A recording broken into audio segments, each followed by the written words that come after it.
Hey guys, I want to welcome you back to the Sensu Pop channel. I know there weren't quite a lot of videos in this channel recently. The reason is that life just got busy, and what transpired over the weekend is when I was trying to make more videos, I got injured and I wasn't able to do so. So if you take a look at this blue tape over here, I'm all taped up in my body. It hurts really bad. I was having trouble sleeping and stuff like that. So I thought, hey, you know, why not? I just take a break. But most importantly, also laziness. Today in this video we are going to be going through the Xeno Shadow Dragons support. Are they good? Are they bad? What do I think of them? Spoiler, they are really good, so let's take a look at them. The first monster, it is going to be Omega Shenron Darkness Absorb. Like all Shadow Dragons battle card, it has the same effect that when it is played or discarded from your hand, you are able to flip the top card of your deck. Take a look at the card. If it's a Shadow Dragon card, you are able to put it back into your hands. If not, put a card underneath your deck. So this deck itself has a lot of replenishing power. You don't really go minus when you play any card. It's kind of like draw a card unless you get really unlucky and hit your unison card, or you decided to play a lot of non-Shadow Dragon cards into your deck. How do you play this card? It's activate main. You tap one. You take a Shadow Dragon card on battle card on your board that's 5 or less, put it into your drop area, and you are able to summon a 30k beat stick onto the table that you can choose up to one of your opponent's battle card and send it to its owner's swap. So this is 30k beat stick, comes up for 1 energy, and you are able to do a piece remover from your opponent's board. Just really good. But it is not as good as a boss monster as the other one that we're going to talk about. This is the super rare that's going to be coming out for black in the next set. It is going to be Omega Shenron Ultimate Darkness. Unique triple strike. This guy has the same effect like all Shadow Dragons battle card.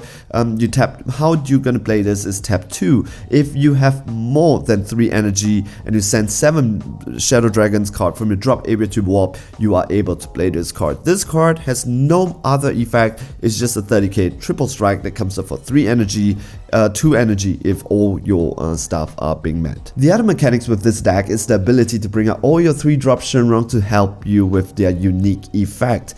And how you're going to play them, it's you're not going to be tapping 3, you are going to be using Haste Shenron's ability, tap 1, Haste Shenron's ability, you tap 1, tap this card, and you are able to play out all your 3-drop Shenron. In the past we just have this 3, but this time around we got more of them. The first new 3-drop Shenron that we're going to be talking about, it is going to be Nova Shenron. And Nova Shenron seems to have a theme. It is going to be crit and it is going to be consistency. So this Shenron has got to be one of those better cards that they added to the deck. So what does this Shenron do? Power of Darkness. For 3 costs, you can play 2 ways. The first one is use Haste Shenron's ability. Tap 1, tap Haste Shenron. You are able to have a 20k crit on your board, which is a really good deal for 1 energy. If not, this guy, if you're not going to summon this guy for aggression, what you can do, it's using his activate main, limit 1, burst 1. You are able to take a look up to top 5, bring another Shadow Dragon battle card, 5 or less, into your hand, and now you are able to populate your drop area with more Shenron for your big boss monster or for your self-awakening. So you are able to do both at the same time. So Nova Shenron, Power of Darkness, 20k crit, or consistency, really good. However, we do have another Nova Shenron card, Negative Energy Explosion. This card, it's a 16k crit that you can play for 1 energy using Haste Shenron or using his active. And when you do that, when you play it, you get to pick one of your unison card, which is Towa Renaissance of Shadow, from your drop area, and you play it with a marker on it. So Nova Shenron, really good card in this deck. The next one is Ice Shenron Negative Energy Explosion. Ice Shenron, it's gonna be okay because this one, it's either a barrier blocker, which is good for 15k because you can swing with this guy at the end of the turn. He gets back into active mode. I would really prefer that he is 16k, so it's just a little bit difficult to remove, but if he has barrier, I think this should be fine. And coming out, it's 1 energy and can swing 15k, it's alright. We are going to be talking about the other Shadow Dragons battle card. The first one is Ice Shenron, Power of Darkness, and Rage Shenron, Negative Energy Explosion. Both of them, you can tap 1 with Haste Shenron, you can play them and use them for for aggression or use them as a blocker. This is what I meant. 16k is just a little bit more difficult for your opponent to take care of. However, for both of them, they have a special ability because you kind of use them combo from your hand, and it has to be during your opponent's turn. For when Rage Shenron, when this card is used in combo from your hand, you choose your leader card and switch it to active mode. It has to be your opponent's turn, so don't get the idea that you can swing twice with your leader.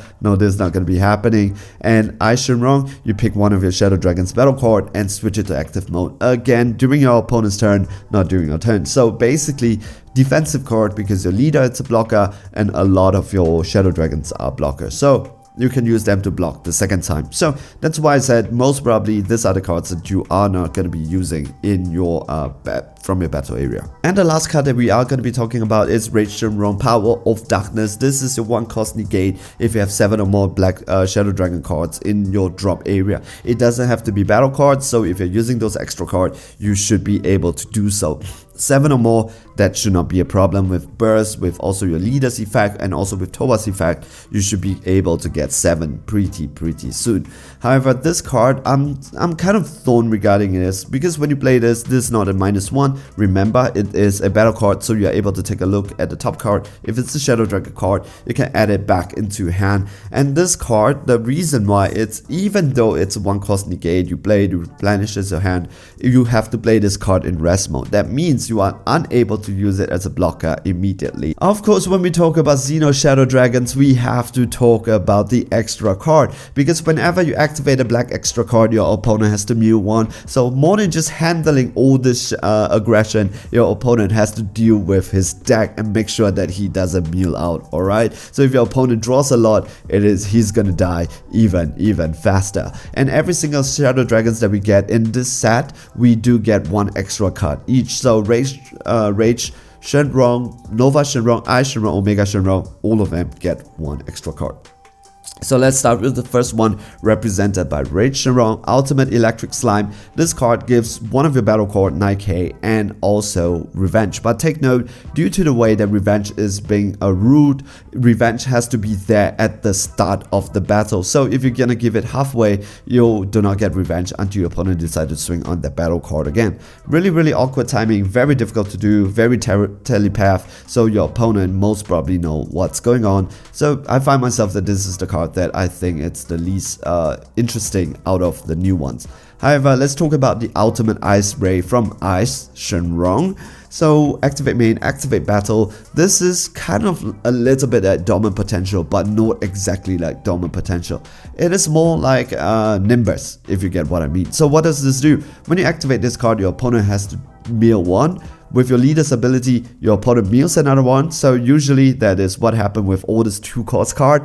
And if you discard 2 cards from your hands, your opponent has to can only attack with battle cards once more. So it is not like Dormant Potential when it says that your opponent can attack once more their turn. It is like Nimbus, your opponent can attack with battle card once more this turn. Alright, and take note, because this is your 2 cards from your hand is discarded by a Shadow Dragon skill, you have the chance to replenish them if those cards that you flip up on top of your deck is a Shadow Dragon card. So it's not exactly a -3 from your hands. Take note of that. It's actually a -1. That's all. Alright? Pretty good card, I think, in the right situation. Combined with Oceanus, it's basically a turn ender if you use it correctly. The other one is Ultimate Flame Shot. This is your Bardock's 30k that card for you, because activate main / battle.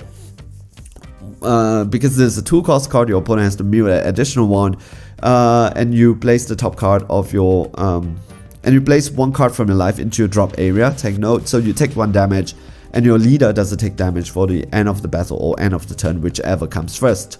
So what it means that if your opponent goes for double strike, triple strike, try to end the game, you can activate Ultimate Flame Shot, and you're just gonna take 1 damage for that battle. So basically, if you use it correctly and if your opponent is not smart enough, you have the ability to win the game if your opponent just goes all out in that swing. Alright?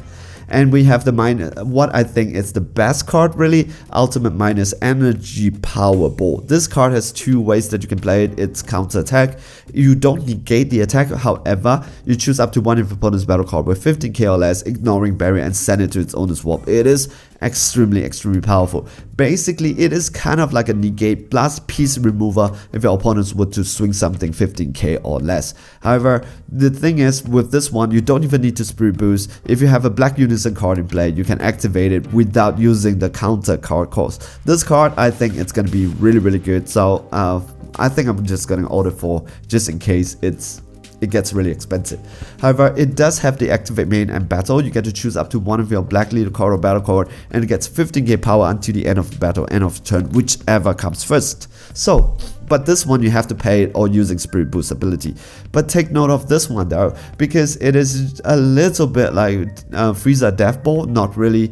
A little bit like that, you know. It's just a really good card because it has the ability to give you a 15k combo power, or it has the ability to remove a piece and kind of negate the attack without paying any cost. So it is a really good card, a little bit like Yamcha. Yep, that Wu-Fang Fist, and Wu-Fang Fist is pretty expensive, so I kind of expect that this might be really expensive. This might get a little pricey as well. Hey guys, so these are all the new Xeno Shadow Dragon support card that will be coming out for your Xeno Shadow Dragons deck. Let me know, how do you find them, and also at the same time, have you been playing with the previous Xeno Shadow Dragons card, the first iteration of it? How do you find it? Do you like it? And how do you think that all this card will fit to the new deck? For me, I've been trying to add on to try to edit my new deck and try to see the new tech works. Most of the cards I find that I use it, for example like Ultimate minus Energy Ball, that's 4 off. However, when it comes to the Ultimate Electric Slime, no, I'm not gonna use it, and I'm still having a lot of problems finding space in my deck for a lot of this card. So I'm struggling to keep that card down to maybe 54, I think 52, 54, that might be a good number. However, this deck also does have consistency, and most importantly, I'm so happy that this card has more battle cards for more aggression. That's how I play this card game. That's how I usually like to play my deck. Hey guys, so we have come to the end of the video. If you like this video, I appreciate it. Can give this video a like, subscribe to this channel if you like what I'm doing and you want to support me. If you are looking for TCG products, check out maniapacks.com, link down in the description below. Use my discount code SENSU for 5% off all your purchases. Alright, stay safe, stay healthy, enjoy playing the Dragon Ball Super card game. I hope you're okay. See you guys in the next video.